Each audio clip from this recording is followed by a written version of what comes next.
Another Dooley Noted Podcast comes to you from the Coach's Podcast Room at Spurrier's Gridiron Grill in Celebration Point. All right, and welcome into another edition of Another Dooley Noted Podcast. We started a little late. We had a little technical problem, but it's kind of getting crazy here because upstairs is a 1010 XL doing a radio show. I'm going to be on there a little bit later today. So we appreciate you hanging with us. Another Dooley Noted Podcast is always presented by Titan MRI, where you got to go when you need an MRI, which I may need another one coming up. And we're coming to you from the Meldon Law Gator Studios. And a happy birthday to Jeffrey Meldon, who I think turns 29 today. Maybe a little bit older than that. But happy birthday to you, Jeff. Here on episode 174, we're going to have Josh Newman from the Salt Lake Tribune, who covers Utah. We look forward to that. We also, of course, Monday we'll have Coach Spurrier, and then John Clay will join us on Friday of next week from the Lexington paper. I did want to shout out to the Lakeland, the Polk County Gator Club in Lakeland. Had me down there Wednesday. We had a harrowing drive home, and I give Karen a lot of credit for getting through that. It was unbelievable rain. But also a guy named Gene, I think it's Enant, who played guitar down there and did all these awesome songs in the pre-speech part of it. He was great. He was really good. And afterwards, he told me he listens to the podcast. So I want to make sure I gave a shout out to Gene for doing a great job. Also, I found out the other day that we are big in Nigeria, believe it or not. I think we have 63 listeners there. And we've got listeners in Sweden and all over the country. They were rattling them off, and I was like, really? There's that many people that live over there in Iceland. We have listeners in Iceland, probably all in Reykjavik. Is it Reykjavik? That's how you pronounce it. Anyway, we got listeners all over the place. All right, it is time for our Hand Law starting lineup. And, of course, the starting lineup is presented by Hand Law, a Florida law firm which helps clients with government. You can learn more about Hand Law by visiting its website at www.hand.law. The firm is available for consultation in Jacksonville. All right, we start off by number one. It's here. We're ready. Finally, there's a game tomorrow, or if you're listening Saturday, there's a game today, and if you're listening Sunday, there was a game yesterday. And you know the score already. But they named the captains, and they are what you would expect, game captains. Jervon Dexter, Anthony Richardson, Naquan Wright, and Ventrell Miller. Sometimes I can't read my writing when I write little, but that's who you would expect. Those are the four leaders. Those are the guys that are going to be the core of the team. There's no question about it. It could rain tomorrow night. It'll be interesting to see what the weather does. I mean, I know a lot of you are counting on the humidity being a factor. I've said this all along. The humidity will be a factor in the fourth quarter if the game is still competitive. Then, yes, it could be definitely a factor. But that can't be what you're counting on for this game. You've got to have more than that. They did announce that both Ricky Pearsall and Jason Marshall are ready to go, but they haven't had a lot of practices because of injuries. We'll see how much they play. Riddell Anthony, of course, is Mr. Two Bits. I'm thrilled about that. And then I found out today that Alex Brown is going to be honored at the game as a living legend, which is, they do that thing with the SEC. At the SEC championship game, they do it for football and basketball. Guess they do it for baseball now. I think they do. But anyway, that is exciting because Riddell will be there. Alex will be there. I mean, they're kind of bringing out the big guns. Believe me, I believe Alex Brown should be in that Ring of Honor, but we've had him on the show, and he agrees. But everybody's excited. Everybody's ready. There's only a few players that are hurt. Jack Miller, obviously. So we'll see what happens with this game. And, again, we're going to talk to Josh Newman in just a little bit about Utah's team and where they are. So, number two on the Hand Law starting lineup, great football last night. I enjoyed the heck out of it. The Penn State winning that game was unbelievable. The pick six. And again, it reminded me of Marquand Manuel in 98 against Florida State. And he had a pick right here, although it wasn't this case, it was the opposite. But he had a pick right here, bounced off his hands, run for a touchdown by Peter Warwick. This case, guy has the ball here, receiver bounces off his hands. The DB picks it off, and it turned out the DB was a former punt returner and he looked like a punt returner and had a great play. That was a great game. The Pitt game, the way Pitt rallied from being down, then Purdue has a chance to win the game at the end or to tie the game and go to overtime. And I'm thinking, all right, the first overtime of the year, and it looks like they score a touchdown. It's ruled that the ball hit the ground. It did hit the ground. I think it might have been a catch in the NFL. I never know what a catch is in the NFL. But it was great. There was a lot of other games on last night, and I told you guys this on Monday. This is the last good Thursday night for a while because they acquiesced to the NFL after this. Emory Jones had a really good game, ran for a couple touchdowns, threw the ball well. Tyron Hopper had a great game for Missouri. And again, they weren't playing anybody. He had a sack and a pick. So, obviously he's a guy you didn't want to see leave. But, once Ventrell was going to come back, he knew he was going to have to wait behind him.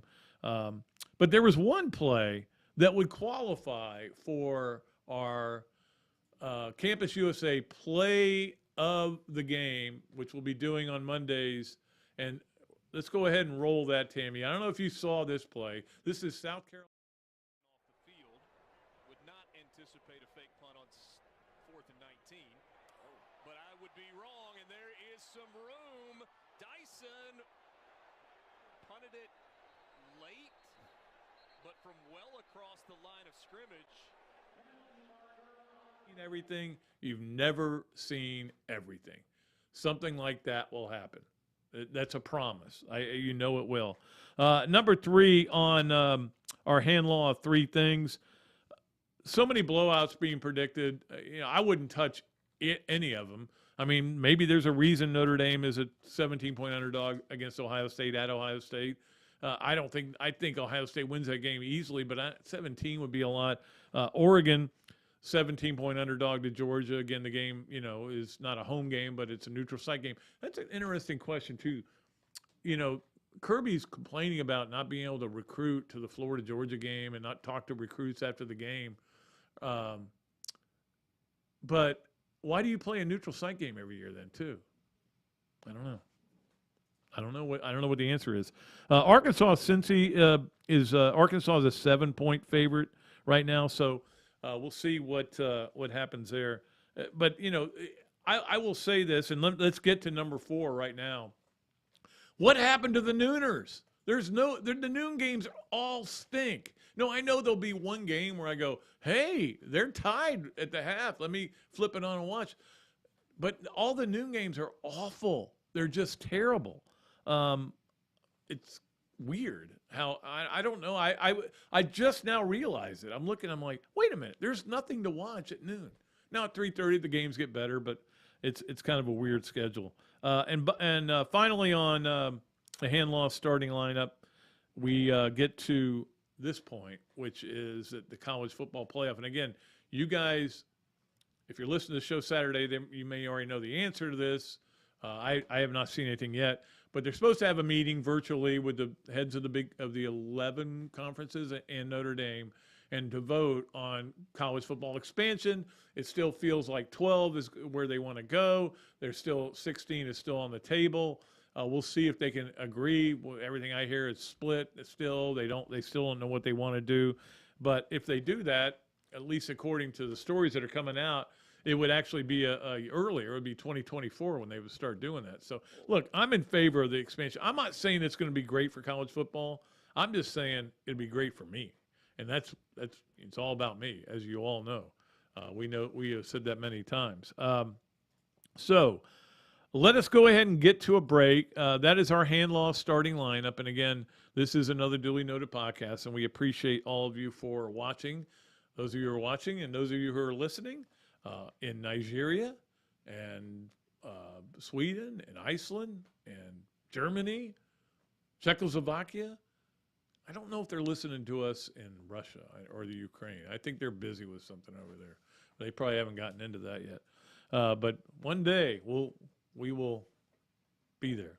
All right, so we'll take a break. We'll come back with Josh Newman from the Salt Lake City Tribune, covers Utah, really knows that team. Can't wait to talk to him when we return on another Dooley Noted podcast presented by Titan MRI from the Meldon Law Gator Studios. Hello there, everybody. I'm Pat Dooley, of course, from Another Dooley Noted Podcast. And this is a great Adam Brewer, and he's just opened up a place here, Adam Brewer To Go. What gave you the idea to do this, to have a to-go place like this? We really like the fast concept, being able to get the barbecue. Now we have this new online ordering. So before it was a call ahead carry out, quick service. We have like a curbside kind of a deal where everything's ready to go for you. And then we thought, wow, we have a really great dine-in concept, but how can we make this streamlined for the customer and make it easy and accessible for all parts of town?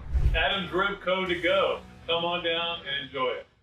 Great food, great atmosphere, a diverse menu, everything made from scratch, plenty of space, and locally owned. These are all the characteristics of a great restaurant, and you can find each and every one of them right here in Gainesville at Ballyhoo Grill. Ballyhoo Grill prepares all of their food fresh every day, from their salad dressing to their award-winning soups. Bring your family and enjoy dinner under the Tim Trebo Tiki Hut while listening to live music. Or if you're running low on time to eat out, they also deliver through Uber Eats, Bite Squad, and Postmates. A Gainesville staple that's been open for over 30 years. Check out Ballyhoo Grill on Facebook or at ballyhoogrill.com. Another Duly Noted Podcast comes to you from the Coach's Podcast Room at Spurrier's Gridiron Grill and Celebration Point. You can watch and listen to us on Facebook and YouTube for every podcast that we do on Mondays and Fridays at 2 o'clock. Listen to the podcast whenever on Apple Podcasts, Spotify, Google Podcasts, Overcast, any of the other 39 platforms where you can find this podcast or your favorite podcast. Remember to like, follow, and subscribe. If you have any questions or comments, leave them in the comments section below or call me if you want to do some advertising at 352-317-3444. Things have certainly got a little out of hand lately when it comes to just buying our everyday necessities. Just look at gas, streaming services, and heck, even chicken wings. Well, there is one necessity that shouldn't cost a ton: taking care of yourself and helping fix all the aches and pains in life. And the fine folks at Titan MRI agree. With costs a fraction of what you'd pay at a hospital, you'll not only save money, you'll be taken care of by staff with over 20 years experience. So when you need an MRI, call Titan first, and you can go where your doctors send their families. Now offering CAT scans. Alberta, I understand you were witnesses to a crash. Can you tell us about the accident?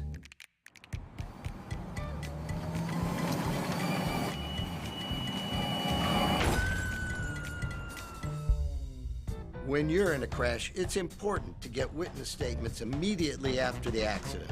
Whether you're in a car, truck, motorcycle, scooter, or even a golf cart accident, at Meldon Law, we won't back down. Pat Dooley's Story Time is brought to you by East Lake Pediatrics. Nobody knows how to provide pediatric health care for little Gators better than Dr. Mike and the other board-certified pediatricians and the pediatric nurse practitioners of East Lake Pediatrics. They have been providing personalized health care to the children of Pinellas, Pasco, and Hillsborough counties since 2004. And with the recent addition of Dr. Chris, who is also board certified in sports medicine, they are now offering care for youth sports injuries as well. To learn more about East Lake Pediatrics, call 727-372-6760. And to get to know them better, listen to Dr. Mike and Dr. Carey on their Peds and Pop podcast on multiple platforms. Gator football is back, and the best way to get exclusive insight is a membership in the Gainesville Quarterback Club. As the oldest Gator booster club in the world, Gainesville Quarterback Club gives you access to speakers like coaches, Gator greats, and more. Share your passion for Gator football with hundreds of other members at weekly in-person meetings, or for non-locals via Zoom with an out-of-town membership. Right now, out-of-town memberships are only $150. Sign up by September 3rd and get entered to win 2 Champions Club tickets to Homecoming versus Missouri, speaker presentations, home game tailgates, and special events throughout the year. Join the Gainesville Quarterback Club today. Email the club at membership@quarterbackclub.org or call me, Pat Dooley, and I'll get you to the right people.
can try to mitigate these things by, practicing outdoors at the hottest time of day, Right. or going into the indoor facility and cranking up the heat and doing those things. But that has a cap on it. That can only do so much. I mean, Utah traveled last night. They got here safely. There's only so much you can do to acclimate, coming from an arid climate in the mountains down to sea level and the humidity. So they've tried to mitigate those things, but there's only so much you can do to actually do that. I remember Phil Fulmer one year, and I think it was 98, maybe no, what it would have been 99 probably, brought his team down on Thursday. And again, when you're traveling from Salt Lake City, it's different. You got a long way to go, so you want to get there Thursday. He brought his team down to get used to the humidity, and I was trying to explain to him. I still sweat when I go to get the paper, so it's a different animal. But let's talk about this Utah team. You cover them, and I know the expectations are high, the highest preseason ranking they've ever had. I know they'll travel pretty well for this game. I know they asked for.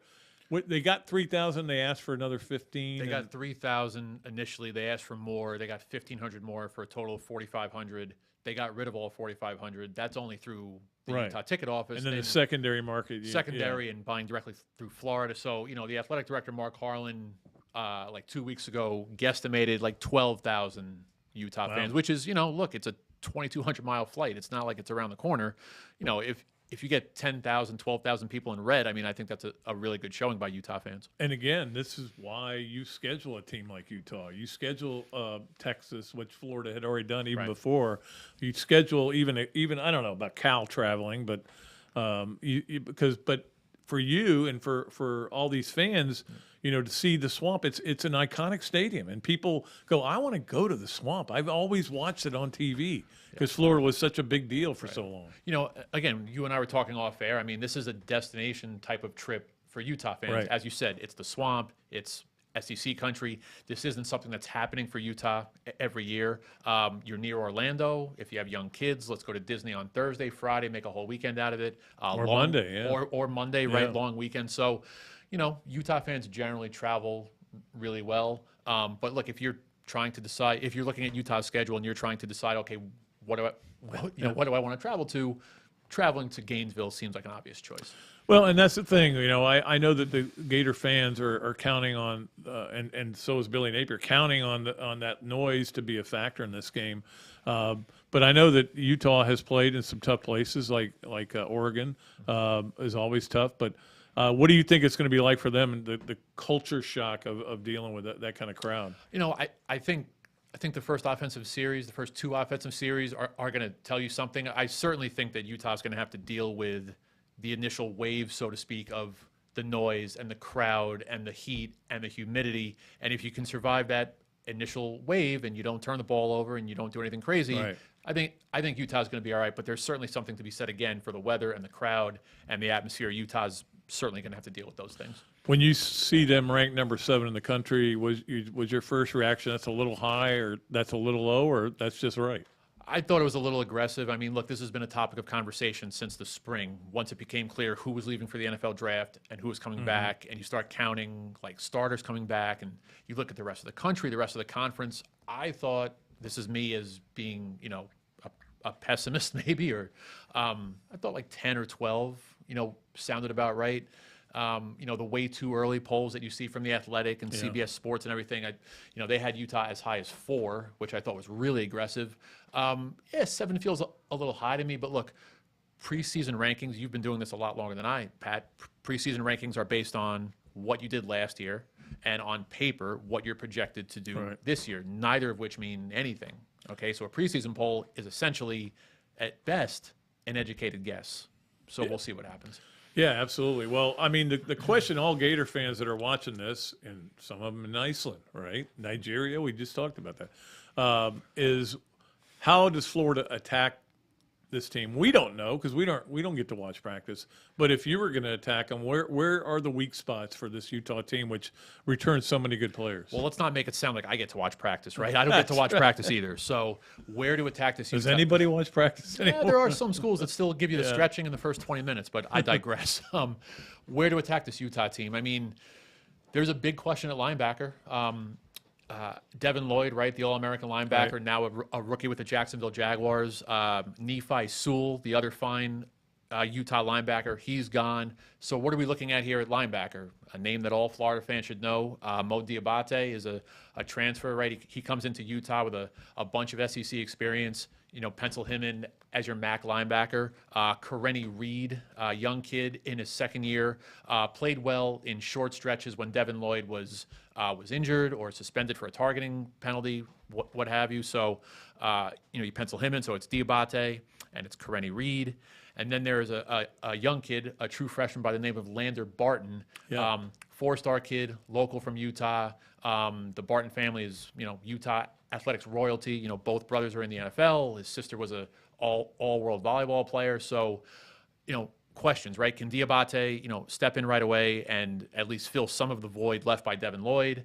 And Lander Barton, a lot of Utah fans, even the media, we're all very intrigued to see what Barton can do. So, linebacker's a question. So if you're looking to attack something, if the rushing attack for Florida can get to the second level, I don't know what we're looking at here with the linebacker situation. Yeah, well, I mean, I can tell you, Diabate, just when from covering him, he is a really good tackler who has a good nose for the ball. Wasn't great in pass coverage. Right. That was the weakness for him. So I don't know, maybe putting him in the middle may help him in that regard, but we'll see.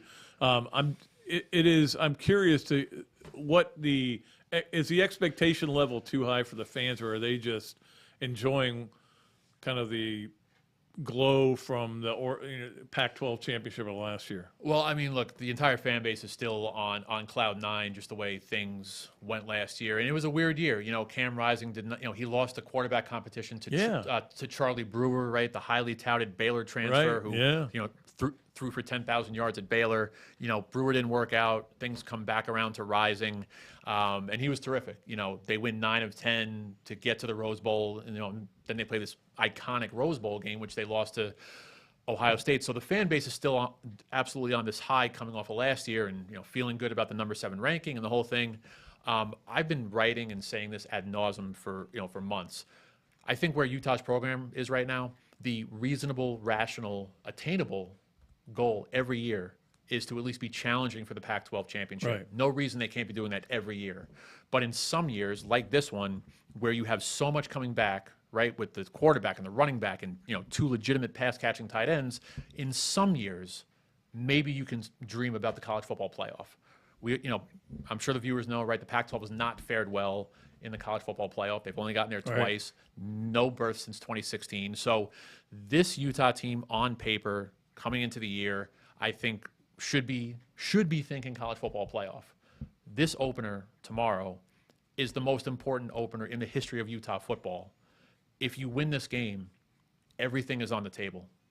If you start 1-0 with this win, you can finish 13-0. Right. You can be an unbeaten Power 5 champ. And nobody can keep you out. You're not getting left out. So, look, every fan base has its section of level-headed fans and a section of crazy fans. So I think we have a lot of those. I'm sure you do. But look, you ask Joe Average Utah fan. I think Joe Average Utah fan is excited, but cautiously optimistic about what may happen tomorrow night, good, bad, or otherwise.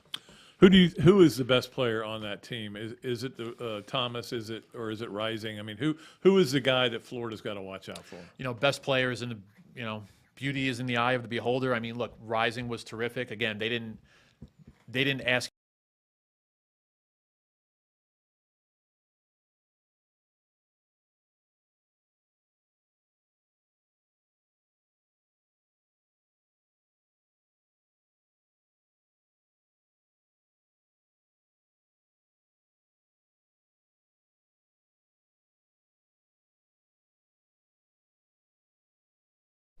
You're lining up a tight end, okay, he can catch the ball. He can put his hand in the ground and hit somebody. You can line him up in the slot. You can line him up outside. He played running back in high school. Wouldn't be shocked at some point this season they'd line him up in the backfield, a jet sweep, whatever it may be. Yeah.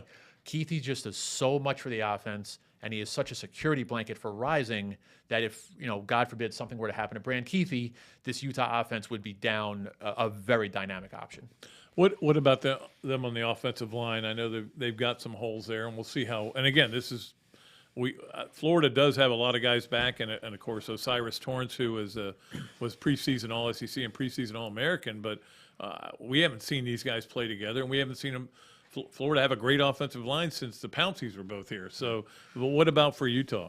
You look at the depth chart, Utah's offensive line, and you see a lot of sophomore eligibility. Okay, but that's a little misleading. Okay, that may seem young, but all of the guys, right? They're traveling, I think, 8 or 10 offensive linemen.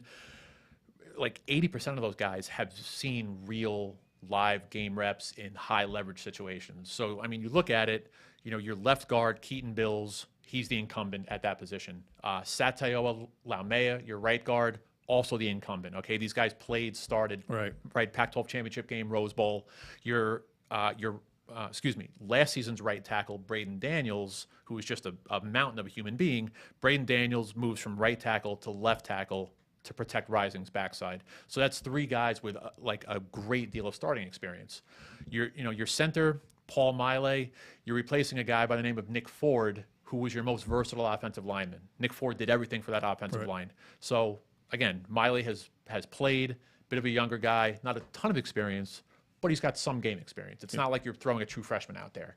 And then at right tackle, intriguing to me, kid by the name of Jaron Kump, third-year freshman, missed most of last season. Third-year freshman. So he got a redshirt year and a COVID year. He had a Let me think. No, he had a COVID year in 2020. Yeah. He played 3 games last year, so we got the red shirt because he was injured. So he's technically a third-year freshman. I know that sounds crazy. No, it's normal in this touche, world. Yeah. touche. But Jaron Kump at one point was probably considered the best tackle on the roster. Again, coming off knee surgery, I think he's played like 10 career games. Doesn't have a ton of experience, but he's back healthy. He won a, the staff tried to soft sell the media on a positional battle at right tackle. I think we all thought that it was going to be Kump. It ends up being Kump. So anyway, the point I'm making here is offensive line is generally a strength, but the thing to remember for Florida fans is Utah offensive lines in the last few years have this kind of recent history of starting slowly. But that's been okay because in most years you're playing an FCS school to open, group of 5. There's no time for that. Okay, we're in the deep end here at Florida. So, again, you talk to Kyle Whittingham, you talk to the offensive line coach, Jim Harding, who did a terrific job last year. They like what their offensive line looks like. They've had their starting 5 for probably the last 60% of camp. All those guys are getting first-team reps. You look at all the different things as the beat writer that might intrigue you. What the offensive line looks like immediately tomorrow night is probably at the top of my list. Yeah, and it is for me too. I mean, I know that we also have talked about Florida's front 7, whether they're going to be able to play way better than they have played. There's no question that's going to be a factor as well. Going back to something you said earlier, I do believe that the pressure is on Utah, even though Florida is the home team, because Utah loses this game and you pretty much write them off. I mean, there's going to be a lot of people that are going to say, one loss is all it takes, and you lost to a Florida team that's considered to be middle of the pack. So not only is it big for Utah, but it's also big for the Pac-12. Oh, it's huge for the Pac-12. This is a very, very important, not just game, but weekend for the Pac-12. Because if you're sitting here on paper, I know that people are excited about USC and Lincoln Riley and Caleb Williams at quarterback. Yeah. Nobody really thinks, no rational person thinks that USC can get to a college football playoff this year. They, look, they're going to be better and better as years, and they'll be in the mix. The 2 best teams in the Pac-12 on paper are Utah, who's here, and then you've got Oregon playing Georgia in Atlanta. Huge games for the Pac-12. If you want at least one viable college football playoff contender, one of those 2 teams has to win a game tomorrow. So, I don't think it'll be Oregon. I don't think it's going to be Oregon, but look, I mean, that's why you play, right? Yeah, that's why you play. So exactly. Very critical weekend for the Pac-12. And something you said about, you write Utah off. That's an interesting notion from a national standpoint, from a college football playoff viability standpoint. Yeah, you probably write Utah off. But then that goes back to, well, what does the average fan expect from this season? Like, if you lose this game Saturday, you can still win the Pac-12. Yeah. You can still Which go would be a big deal, back-to-back. Yeah. Right. You can go to another Rose Bowl. That would be a huge accomplishment for Utah. Like, Utah's only been a Power 5 member for 11 years. If you were telling Joe average Utah fan in 2011 that within the first decade you were going to go to 2 Rose Bowls, let alone back-to-back Rose Bowls, everybody would have signed on for that. Yeah, absolutely. By the way, what do you think of Oregon and Georgia? I mean, 17-point favorite, which is, in a vacuum, that feels like a high number. But the game's in Atlanta. Yeah. Georgia just won the national championship. they're going to be celebrating. They're going to be celebrating it. It's going to be a pro-Georgia crowd, obviously. I think Dan Lanning, right, the first-year head coach at Oregon, is a bit of an X factor, generally speaking. But remember, he's coaching a roster that was primarily recruited by Mario Cristobal. Okay, it's not like Oregon has no talent. So 17 feels like a lot, but I understand, again, given what Georgia did last year, what they have coming back, the venue, the crowd. So we'll see. By the way, I meant to ask you this earlier about Kyle. Has he ever been close to leaving in the 18 years that he's been at Utah? Yeah, he flirted a few times. If memory serves, I really hope I get this right. Long before I took over on this beat, he was talking with Tennessee at one point. Yeah. I think, if memory serves, he was talking to Michigan in between, maybe Rich Rodriguez around that era. But, in the end, I mean, he had a very supportive athletic director at the time, right? Chris Hill, who was there forever. Yeah. He's got the resources to do whatever he wants to do at Utah. Has BYU ever come after him? Because he played there, He's a right? BYU graduate. Yeah. I don't know if that was ever a serious consideration, at least not publicly. Right. Okay, I'm sure back channeling, things happen, but Utah is a place where the administration really supports athletics, and he's been given the resources. They've re-upped his contract, even just since Mark Harlan, the current AD, took over in 2018. He just got a new contract amendment. I think Harlan has either re-upped him or amended the deal in place, I think, like 3 times in the last 4 years, which is a lot. So if he ever seriously considered leaving Utah, it always came back to, look, his family's here, right? He's got 4 children. He's got 6 grandchildren. They're all local in Salt Lake City. It's interesting what could have been had he ever left. We'll never know. Yeah. All right. It is time for us to play Yes, No, Way, or Maybe with Josh Newman from the Salt Lake City Tribune, and we play this every Monday and Friday. We ask 3 questions. Yes, no way, or maybe is the answer. Number 1, Utah is in the college football playoff at the end of the season. Maybe. There's a lot of variables. The Pac-12 in general tends to get weird. Going unbeaten in the Pac-12 is very, very hard. Nobody's done it since 2010. Utah's month of October is pretty treacherous. Oregon State, which they lost to last season, at UCLA, which is a sneaky tough game.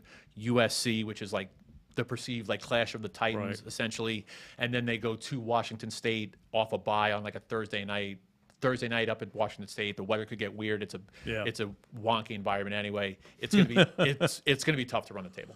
And you got to deal with Emory Jones this year. And you have to deal with Emory Jones, which yes, your viewers are well aware of. It had a great game last night against Northern Arizona, which I don't even know where that is. All right, number 2 on Yes, No, Way, or Maybe, brought to you by Big Mills Cheesesteaks. And if you go to Big Mills Cheesesteaks and tell them you heard Another Dooley Noted Podcast, you get free fries with your order, so make sure you do that. Utah, this time in 3 years, is either in the Big 10 or the Big 12, not the Pac-12. Maybe, which is a cop-out answer because there's so many variables. If Oregon and Washington leave for the Big 10, Utah is going to act. Why would Utah not be a better fit for the Big 10? Because Utah's got Salt Lake City is a big town. It's a burgeoning media market. They have, and again, I wrote this previously. They have the credentials, right? They're an AAU member. Right. The administration is supportive. Everything is in line for Utah to be fine, or to come out well, whatever happens. I do think there's an avenue for Utah to eventually wind up in the Big 10, just not in this round of realignment. Like, we're going to finish this round of realignment. The Pac-12 is going to figure out its TV deal. The Big 12 will figure out its TV deal. It'll settle, and maybe the next round, maybe Utah ends up there. Yeah, I mean, obviously the fact that they're opening up the TV deals, they're trying to get all their ducks in a row right now. So there's no question about it. Finally, on Yes, No, Way, or Maybe, brought to you by Big Mills Cheesesteaks. Number 3, Cam Rising is in New York at the end of the year. No.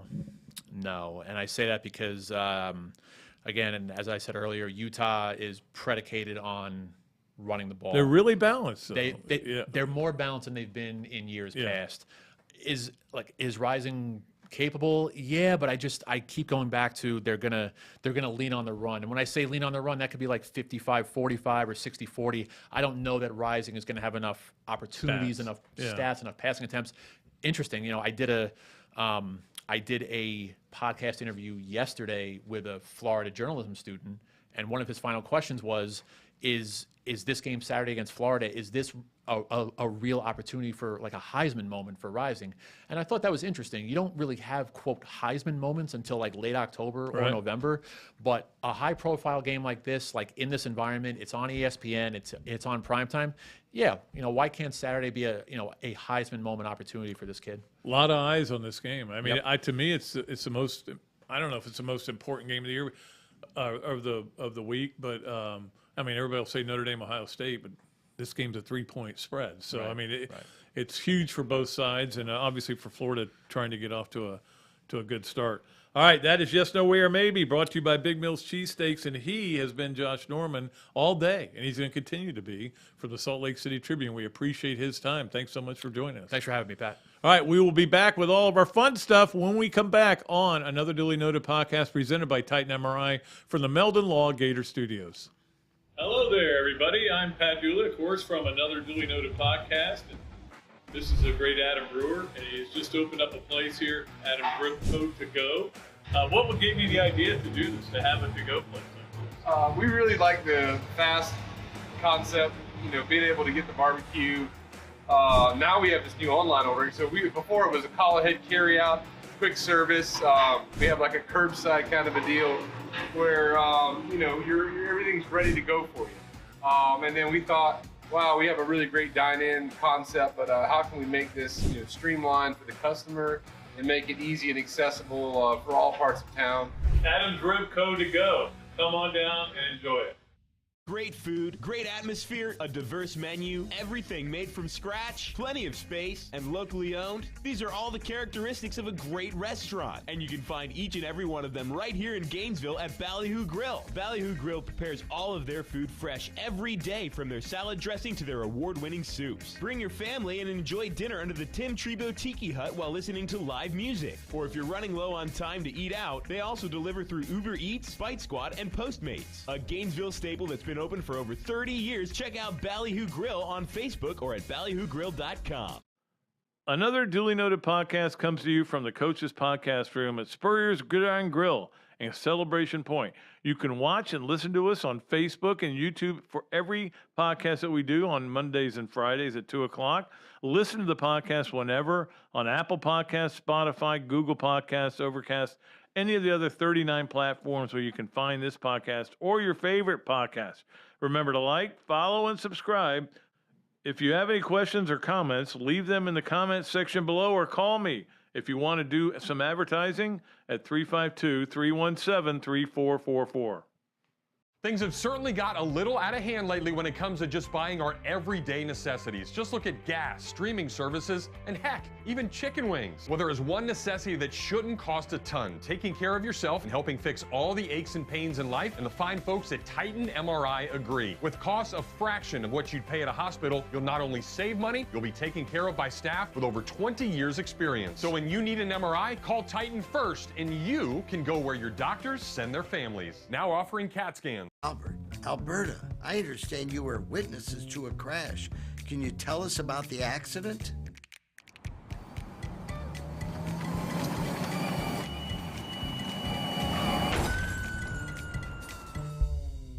When you're in a crash, it's important to get witness statements immediately after the accident. Whether you're in a car, truck, motorcycle, scooter, or even a golf cart accident, at Meldon Law, we won't back down. Pat Dooley's Story Time is brought to you by East Lake Pediatrics. Nobody knows how to provide pediatric health care for little gators better than Dr. Mike. and the other board-certified pediatricians and the pediatric nurse practitioners of Eastlake Pediatrics. They have been providing personalized health care to the children of Pinellas, Pasco, and Hillsborough counties since 2004. And with the recent addition of Dr. Chris, who is also board certified in sports medicine, they are now offering care for youth sports injuries as well. To learn more about Eastlake Pediatrics, call 727-372-6760. And to get to know them better, listen to Dr. Mike and Dr. Carey on their Peds and Pop podcast on multiple platforms. Gator football is back, and the best way to get exclusive insight is a membership in the Gainesville Quarterback Club. As the oldest Gator booster club in the world, Gainesville Quarterback Club gives you access to speakers like coaches, Gator greats, and more. Share your passion for Gator football with hundreds of other members at weekly in-person meetings or for non-locals via Zoom with an out-of-town membership. Right now, out-of-town memberships are only $150. Sign up by September 3rd and get entered to win 2 Champions Club tickets to Homecoming versus Missouri, speaker presentations, home game tailgates, and special events throughout the year. Join the Gainesville Quarterback Club today. Email the club at membership@quarterbackclub.org or call me, Pat Dooley, and I'll get you to the right people. All right, and welcome back to another Dooley Noted Podcast presented by Titan MRI from the Meldon Law Gator Studios. Again, a happy birthday to Jeffrey Meldon. It is time for our Leonardo's at Millhopper Quick Picks. And this morning I got up and said, hey, I wonder how everybody did on the Quick Picks. We had a ton of entries. You can tell it's football season. You can tell it's football season from that and from the fact that I've done about 9 radio shows this week. For other people, not including the one I do for the tailgate on WRUF, but in fact, I'm doing one tonight at 7:30, which is going to be weird. Hopefully, I'll be in good shape to do that. But a lot of people qualified, and the reason you qualified is the pit game was a push, but I gave it to everybody as a win. Okay, I could have easily said, "Hey, you didn't win, or you didn't lose or win," but I don't play that game. So a bunch of people, I'm just going to throw some names out there. John, Jeremy, we got a lot of new people in. Scott, Captain Steven, Drew, 2 Drews, 2 guys named Drew, Keith, Matthew, John, Bob, Jason, El Sailor. Anyway, we'll probably pull a new winner next Friday. Friday. I think we'll do that. So you have another chance to qualify if you can get both of these right. The first one on Leonardo's and Millhopper Quick Picks, Florida is getting 3 points at home against Utah. I don't think Florida's been a home dog. I saw Scott Carter had something on this. It was like way a long time ago. I think it was Mississippi State, and Florida destroyed them. I think it was. Anyway, it doesn't really matter. And the other one, so Florida getting 3 against Utah, Ohio State giving up 17 against Notre Dame. So take Notre Dame at 17 points with a lot of points. But I tell you, the gamblers are kind of – one reason that line hasn't moved a whole lot is they're like, it's a lot of points, but they might beat them that bad. I don't know. Notre Dame's got a lot of guys that are hurt. Obviously, you got a coach in his first regular season game of his career. Played at Ohio State. So we'll see what happens there. But those are the 2 games on the Leonardo's and Millhopper Quick Picks. Florida +3 at home against Utah. Ohio State at home -17 against Notre Dame. It is time for our Hesser and Kipke 3 things that we do every Monday and Friday. And we love our friends at Hesser and Kipke for all the great stuff they do. And, of course, 3 things every Monday and Friday is brought to you by Hesser and Kipke, a law firm based in Hale Plantation, specializing in employment, workers' comp, and family law. Visit their website at www.hklawfl.com or call Ken and Jennifer at 352-339-9920. All right, our number 1 is the story everybody's been talking about. And again, I know a lot of you listen to this show on Saturday or Sunday. You probably should listen to it by Saturday since there's games coming up. But so tonight, Serena Williams could lose and take a bow. It's been fun to watch, but on the other hand, she beat number 2 in the world the night before last, right? But last night, she and her sister Venus, who have meant so much to the game of tennis, said goodbye as a doubles team and lost their match. I didn't even know Venus was still playing, to be honest with you. But she's very coy about what she's going to do in the future. But it could be the end for both of them going out. But it makes you want to watch it. I tell you what, the fans, it's been unbelievable, the people who have been at the U.S. Open. The other day, I'm looking, I go, is that Richard Williams? No, that's Mike Tyson. It's Mike Tyson. And he looked like he'd gotten into some of his mushrooms. But then it was Tiger, who Venus had said was an inspiration to him, the way she kept coming back from injury. He came back from injury and everything. And so Tiger's in there and cheering for it. It's just a who's who when you look down the list of people. It's been a lot of fun. And hopefully she wins tonight and we can have something to watch Saturday and Sunday, and we'll see what happens. All right, number 2 on Hesser and Kipke, 3 things. Obviously, tough loss for volleyball on Tuesday. I watched a lot of the end of it. Just couldn't. They had a big lead, or a nice lead in the 5th match, and couldn't hold on. And now it really gets interesting because they go to Minnesota on Sunday. Minnesota is actually higher ranked than Stanford. I think they're 5th or 4th in the country. So it's a tough schedule. But that's where you find out. This is kind of a really young team for Mary Wise, and that's how you find out how good they're going to be, and you build on that. You lose in the 4th match of the season, it's not going to cripple you, okay? But if you can go win the 5th match, that would really be something for your resume and your RPI. But volleyball will be playing again Sunday at Minnesota. I don't know if that game's on TV. I'm sorry, I just don't know the answer to that question.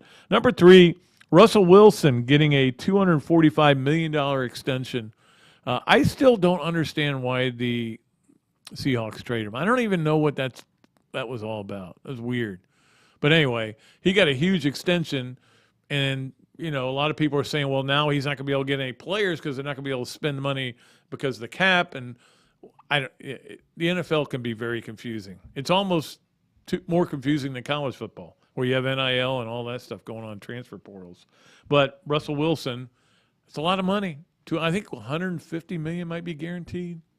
Somebody should guarantee me $150 million. I could go on the LIV tour and not even try to play. All right, that is our Hesser and Kipke 3 things, and we appreciate Ken and Jennifer for being sponsors of this show. Let us get to the Adams Ribco to Go Gator of the Week. The Gator of the Week this week is Sid Kennedy. I assume the SYD stands for Sydney. I'm not aware that it doesn't, but I assume it does. But Sid Kennedy scored the game winner as Florida won a soccer match, its first home match of the year against USF, 2-1. She scored in the 82nd minute, so good for her. She has that on her resume now, that she has won the Adams Ribco to Go Gator of the Week. Soccer plays again Sunday against number 10 FSU at the Disney Stadium over there where lacrosse plays. 5 p.m. I want to give you that time. So if you want to go over there and support them, that'd be a great time to do it. Big match against number 10 Florida State. Ought to be interesting to watch how they do, because obviously, brand new coach, a lot of things going on there, and they're trying to get things going in the right direction. That is our Adams Ribco to Go Gator of the Week, and Adams Ribco. I tell you what, I know Adam and Michelle are going to be hopping all weekend, all the catering that they're going to have to be doing to make sure all these people are happy. And I may be one of them. Well, I will be one of them. That's not even a question. All right, appreciate Adam. All right, it is time for This, That, and the Other, which is presented every Friday by Ironwood Golf Course, by Darth Shakow Insurance, and by the Ballyhoo Grill. We appreciate all of our great sponsors. We start off with this, and this is, man, I was thinking the other day how great it was back in the day. And I'm not saying, these young whippersnappers don't know how good it was, but it was just great. It was great to be on the road or be covering games, even the home games and parties you went to with all these friends of yours that were basically you're forced together in the newspaper business. But they were all great guys, and we were buddies with all of them, Robbie and I. That's this. That is that Robbie and I both retired, so we don't go to games anymore. Certainly not road games. We don't go on these trips. And it does feel a little lost. And then my friend Steve Hummer retired about a year ago. And one of the best writers I've ever he's the best, I think, to ever write. And, man, it just feels like, God, there's nobody left. And these guys are all doing this. And they're doing it for websites. And the other is that Tim Tucker, his last day at the Atlanta Journal-Constitution is today. Tim is a good friend and a great writer and did a great job covering the Braves, covering Georgia, covering everybody. And salutations to him. I appreciate everything he's done. And we've had many a night sitting around in the bar talking about the newspaper business. But that is This, That, and the Other, brought to you by Ironwood, by Dar Shakow, and by Ballyhoo. It is time for the games of the weekend, and it is brought to you by the Gainesville Quarterback Club, where on Tuesday, Laura Rutledge will be the speaker. I think she's doing it by Zoom, and I think I'd kind of interview her during it. But it's always fun, and everybody loves hearing what Laura has to say, and, of course, Gator alum. So she'll be the speaker on Tuesday. If you want to join, it's very easy to join. And we have a commercial running that you can find out how to join. Or you can just call me. Call me. It's not hard to get a hold of me. Not hard to email me. I will hook you up with the right people. I promise you. All right. So here are our games. And this is what we'll do every Friday. The games of the weekend. The best game state-wise, not in the state, but involving a state team, of course, is the FSU-LSU game. I was wondering, like, in the summer, I was looking at that game, and I was like, who do I root for there? Because I don't like FSU. We all know that. I don't like LSU either. So who do I root for?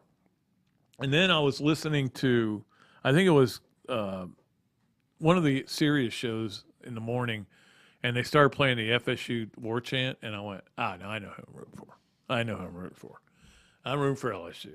It's going to be hard, though. It's hard to root for LSU, but I'm definitely rooting for them. But that is the best game involving a state team. That is Sunday night at 7:30 on ABC. So I'm always like to give you the station so you know how to set it up. But that'll be a Sunday night game, which is going to be fun. I think we're going to have fun watching that. I hope it'll be a great game.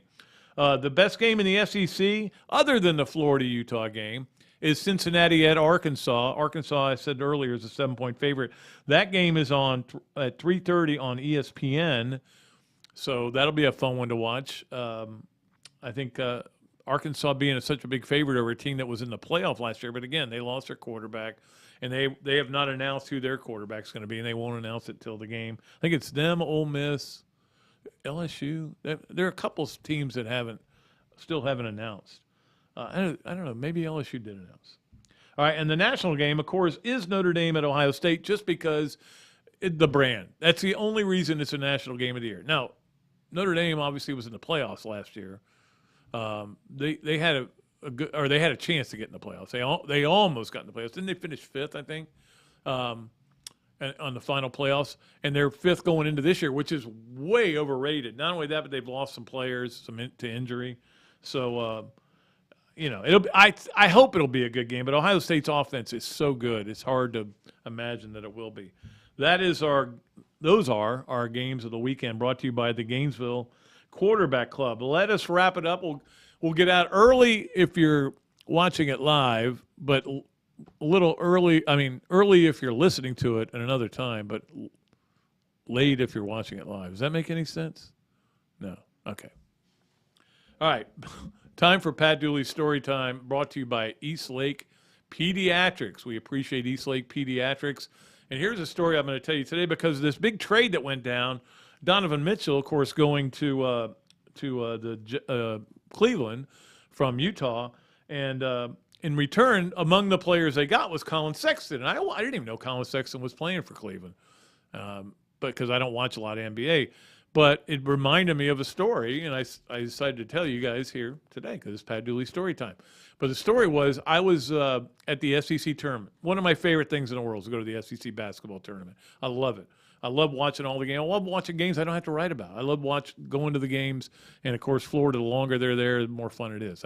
For a long time, we always went and we stayed, even if Florida lost. And because of the 2008 tornado game, tornado tournament, which one day I'll tell you the whole story. That'll be another Pat Dooley story time. We kept going because the story was so good even after Florida got eliminated. Florida was already gone and had gone home.